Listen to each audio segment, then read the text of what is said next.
100% लोगों को, चलो हिमाचलियों को रोजगार तो मिलना चाहिए, लेकिन आगे की लाइन ये कह रही है जिसमें व्यक्तियों, विस्थापित व्यक्तियों, समझ रहे हैं आप, मतलब जिनकी जमीनें गई, पहला अधिकार उनका है 70% में, ना कि रोहड़ू ऊपर से पहाड़ से या किसी पॉलिटिशियन के अप्रोच से लोग यहां पर आकर बैठ जाएं या कहीं अलग राज्य से, उनका अधिकार नहीं है। ये कंपनी हमारे हिस्से की रोटी, हमारे पेट की रोटी को छीन कर, काट कर उन लोगों को खिला रही है और उन्हीं लोगों को हमारे खिलाफ खड़े कर यहां पर उन अधिकारियों को फिर हमें डराने की कोशिश कर रही है। यह अधिकार है आप लोगों का, ये पता होना चाहिए आप लोगों को। यदि, और इसमें बहुत सारी और चीजें हैं, लेकिन ये मेन मैं आपको बता रहा हूं। और हम हर जो भी हमारी बैठक होती है किसान महापंचायत, उसमें परत दर परत और एमओयूज बहुत सारे हैं और ऐसी ऐसी चीजें हैं लोगों को नहीं पता, वो हम साझा करते रहेंगे। सारी चीजें एकदम थोड़ी हम काला चिट्ठा इनके सारे खोलेंगे जो जो इन्होंने किए हैं। अभी हम आगे बात करेंगे। यहाँ पर पंकज जी हमारे साथ आइए, हमारे स्थानीय हैं, वो भी अपनी समस्याएं, अपना नाम, अपना गांव का नाम बताएं। नमस्कार, मेरा नाम पंकज भट्टी है और मैं यही मांगू गांव से बिलोंग करता हूं। जैसे कि हमारे भाई संदीप ने बताया, बहुत ही अच्छी जानकारी साझा करी इन्होंने हम लोगों के साथ। ये कंपनी ने बहुत ही जो पर्दे रखे हैं लोगों के बीच में, लोगों से जमीनें ली है, लोगों के साथ धोखाधड़ी करी है, ठीक है। कोई आरएनआर पॉलिसी लागू नहीं हुई है, सीएसआर फंड का आज तक पता नहीं है। मेरे को तो, मेरी भी उम्र 35 होगी, मैंने आज तक नहीं देखा कि कंपनी ने कहां पे यहाँ पे पैसा इन्वेस्ट करा है। आप लोगों ने कहीं पे देखा है कहीं पे कंपनी ने सीएसआर फंड यहाँ पे यूज करा है? ये पर्सनली अगर जो इनके जयचंद है 2-4, उनके घरों में उन्होंने वो बोरवेल लगवा दिए तो उनको वो बोल रहे कि हमने गांव को पानी दिया है, ठीक है। उनके जो खास थे उनको नौकरियां दे दी तो उनको बोला गया कि हमने गांव को रोजगार दिया है। आज हमारे गांव की क्या मैं बात करूं, आसपास के भी जितने भी यूथ है, यहाँ पे आपके सबके सामने यूथ बैठा है, किसी के पास कोई रोजगार नहीं है।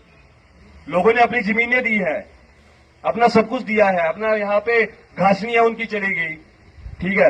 अब लोग बीमारियां झेल रहे हैं, लोग पोल्यूशन झेल रहे हैं। यहाँ पे कोई फैसिलिटी नहीं है, कोई एजुकेशन का नहीं है, कोई हॉस्पिटैलिटी नहीं है, ठीक है। और यहाँ पे ये आप रोड देख रहे होंगे, ये जो रोड चला ये बिजी रोड है।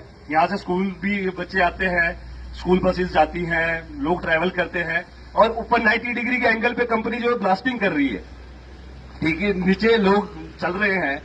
तो जैसा कि हमारे संदीप भाई ने बताया कि वहां पे जो कुमारों में ब्लास्टिंग हुई उसका जो मुद्दा था एफआईआर का था, होनी चाहिए थी एफआईआर, क्यों नहीं हुई आज तक? करनी पड़ेगी उनको। ये लोगों की जिंदगी के साथ खिलवाड़ नहीं चलेगा। हमारे खुद की जमीनें भी वहां पे जो 90 डिग्री का एंगल है कंपनी का, उसके नीचे आती है। मेरा भी लघु उद्योग है वहां पे, पर मैं वहां पे जा नहीं सकता, अपनी जमीन में खड़ा नहीं हो सकता। क्यों नहीं हो सकता? क्योंकि कंपनी ऊपर ब्लास्टिंग कर रही है। पत्थर कभी भी आ सकता है। उसकी जिम्मेवारी कौन लेगा? प्रशासन लेगा, कंपनी लेगी, या एसडीएम लेगा, या डीसी महोदय लेंगे? ये जिम्मेवारी तो लेनी पड़ेगी। हम आप लोगों को खड़े होना पड़ेगा, सबको एकजुट होना पड़ेगा। आज ये ना सोचे कि आज ये इनका मुद्दा है, मेरी जमीन नहीं है। पोल्यूशन सबको आ रहा है, बीमारियां सबको हो रही है। अगर कल को रोजगार मिलेगा तो सबको मिलेगा, जिनका हक बनता है। वो कंपनी को पॉलिसी जो है वो वहां पे उनको फुलफिल करना होगा। ये जो कंपनी अपनी मनमानी कर रही है, लोगों का बेवकूफ बना रही है, ये ज्यादा टाइम नहीं चलेगा। क्योंकि जो आज का युवा है वो हर इनकी जो पॉलिसी है वो समझ चुका है। ये जो गांव के बीच में जो 2-4 दलों को खड़ा करते हैं, अब वो नहीं चलेगा। अब यूथ सब कुछ समझ चुका है और अपने हक के लिए लड़ेगा। ये जो कंपनी अपनी मनमानी कर रही है, ये पॉलिसी चला रही है, ये नहीं चलेगी। अब लोग अपने हक के लिए लड़ेंगे, खड़ेंगे और एफआईआर करनी होगी, वो जरूरी है। नहीं तो जान माल के ये मैं अपने एसडीएम साहब से रिक्वेस्ट करता हूं कि या वो जिम्मेवारी ले ले, या डीसी महोदय हैं वो जिम्मेवारी ले ले। कल को अगर किसी पत्थर से किसी की फैमिली, चलो मैं किसी की नहीं बात कर रहा, मैं अपनी फैमिली की बात करता हूं। अगर मेरी फैमिली का कोई इनकेस वहां पे कोई बंदा प्रेजेंट वहां पे है और ऊपर से पत्थर आ गया, तो उसकी जिम्मेवारी कौन लेगा?